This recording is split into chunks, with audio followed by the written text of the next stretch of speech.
काफल वही फल जिस पर प्रसिद्ध गाना बना है, बेड़ू पाको 12 मासा नरेण कफल पाको चैता मेरी छैला। ऐसा ही एक और गढ़वाली गीत है, काफल पाको मैंने चाखो, जो उत्तराखंड की लोक कथा पर आधारित है। यह गीत सुनने में जितना अच्छा है, इसकी कहानी उतनी ही दिलचस्प है। दरअसल उत्तराखंड में एक लोक कथा प्रचलित है। उत्तराखंड के एक गांव में एक गरीब महिला रहती थी, जिसकी एक छोटी सी बेटी थी। दोनों एक दूसरे का सहारा थे। आमदनी के लिए उस महिला के पास थोड़ी सी जमीन के अलावा कुछ भी नहीं था, जिससे बमुश्किल उनको गुजारा करना पड़ता था। गर्मियों में जैसे ही काफल पक जाते, महिला बेहद खुश हो जाती थी। उसे घर चलाने के लिए एक आय का जरिया मिल जाता था, इसलिए वो जंगल से काफल तोड़कर उन्हें बाजार में बेचा करती थी। एक बार महिला जंगल में से टोकरी भरकर काफल तोड़कर लाई।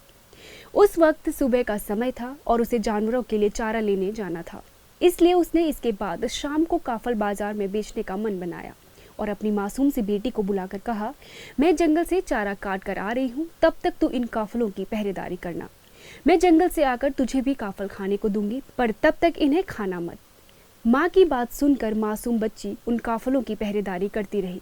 इस दौरान कई बार उन रसीले काफलों को देखकर उनके मन में लालच आया, पर माँ की बात मानकर वो खुद पर काबू कर बैठी। इसके बाद दोपहर में जब उसकी माँ घर आई तो उसने देखा कि काफल की टोकरी का 1/3 भाग कम हो चुका था। माँ ने देखा कि पास में ही उसकी बेटी सो रही है। सुबह से ही काम पर लगी माँ को ये देखकर बेहद गुस्सा आ गया। उसे लगा कि मना करने के बावजूद उसकी बेटी ने काफल खा लिए हैं। गुस्से में उसने घास का गट्ठर एक और फेंका और सोती हुई बेटी के पीठ पर मुट्ठी से जोरदार प्रहार किया। नींद में होने के कारण छोटी सी बच्ची अचेत अवस्था में थी और माँ का प्रहार उसे बहुत तेज लगा और वो बेसुध हो गई।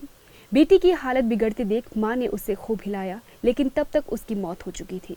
माँ अपनी औलाद की इस तरह मौत पर वहीं बैठकर रोती रही। उधर शाम होते होते काफल की टोकरी फिर से भर गई। जब महिला की नज़र टोकरी पर पड़ी तो उसे समझ में आया कि दिन की चटक धूप और गर्मी के कारण काफल मुरझा जाते हैं और शाम को ठंडी हवा लगते ही फिर से वो ताजे हो गए। अब माँ को अपनी गलती पर बेहद पछतावा हुआ और वो उसी पल सदमे से गुजर गई। कहा जाता है कि उस दिन के बाद से एक चिड़िया चैत के महीने में काफल पाको मैंने चाखो कहती है, जिसका अर्थ है काफल पक गए मैंने नहीं चखे। फिर दूसरी चिड़िया पुरपुतई पूरे पुर गाते हुए उड़ती है। इसका अर्थ है पूरे है बेटी पूरे हैं। ये कहानी जितनी मार्मिक है, उतनी ही उत्तराखंड में काफलों की अहमियत को भी बयां करती है।